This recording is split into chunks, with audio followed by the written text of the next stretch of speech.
Well, the White House put out a statement yesterday that said that, as far as they were concerned, Israel should have no red line, no accountability, that Israel has the right to total impunity and unaccountability, according to the White House. That's explicit rejection of international law. That's explicit rejection of the concept of the rule of law. You don't actually believe in any of the things that you claim to believe in. You believe in power, and you believe in brutality, and you always have. Now, you've got American warships over there now, and you better be careful, because they might just bomb one of your own ships just to blame it on Hamas, because yes, that's also something that they've done before. And if you don't know, look it up. The USS Liberty. Everyone in the world knows that the United States doesn't follow any rules of war either. America and its allies have a long and blood-soaked history. The United States and Europe have been like ships sailing on a sea of blood. The blood of Africa, the blood of Latin America, the blood of the Middle East, and the blood of Asia. Well, I don't think that there's been a genocide that you didn't support. From Congo to California, from the Philippines to Palestine. You know, you didn't even fight the Nazis to stop the Holocaust. You carpet bombed civilians in Germany.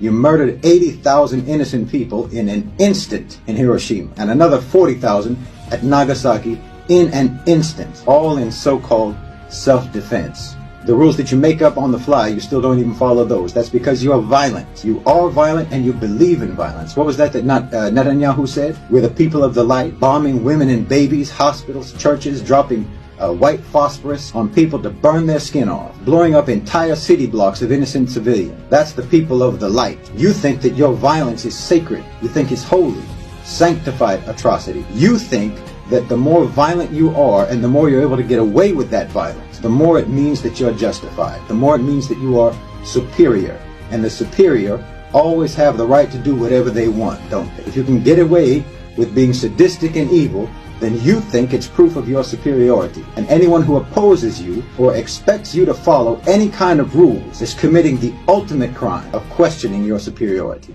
You're the people of the light, after all. And anyone who expects you to act like a normal, decent, law-abiding human being, they must be people of the darkness. And when you say Israel has the right to defend itself, what you're really saying is they have the right to defend their supremacy, and no one has the right to challenge it. That's what you're really saying. That's what you really mean. If you wonder why Hamas did what they did, why everything that happened since October 7th should tell you why. Because the Zionists, now I won't say the Jews, and I won't even say the Israelis, but the Zionists are a fanatic, psychopath, sadistic, racist, bloodthirsty, unholy monster. Armageddon cult of the right-wing Christian Zionists are just the same, and it's a disgrace upon humanity for them to not be confronted and resisted.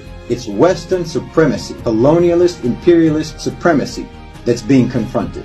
That's what's being confronted in Gaza. It's Western colonialist, imperialist supremacy that's committing genocide in Gaza right now. Everyone in the world is against you. Everyone in the global south.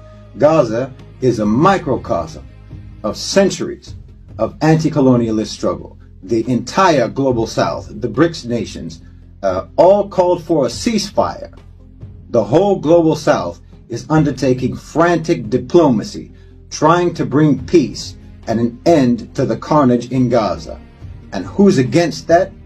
The West, as always.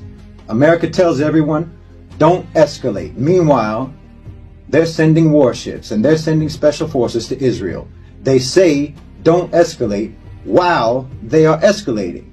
I'm telling you, this is a showdown now, not between Hamas and the Israelis, not between Palestine and Israel, not between the Arabs and the Jews or the Muslims and the Jews. It's a showdown between savage Western supremacy and the civilized world, because you wanted to pivot to the global south.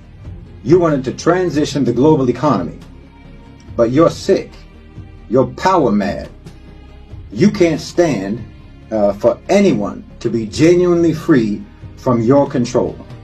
Just like, you so-called abolished slavery in America, but you still wanted to be able to put black toddlers on leashes and send them into swamps to attract alligators for you to hunt. Never mind if those babies got devoured in the process. Yes, you did that. And you're exactly the same right now today. Anyone's freedom anywhere is a threat to your supremacy everywhere. You can see all those old pictures of people having picnics with their families in the American South having sandwiches under the swinging bodies of black people who they just lynched. But right now, tonight, you're sitting in front of the television watching CNN and eating pizza, watching a genocide take place in Gaza. Well, you're no better than the generations before you. You never change. Your great-grandchildren's generation won't have any power.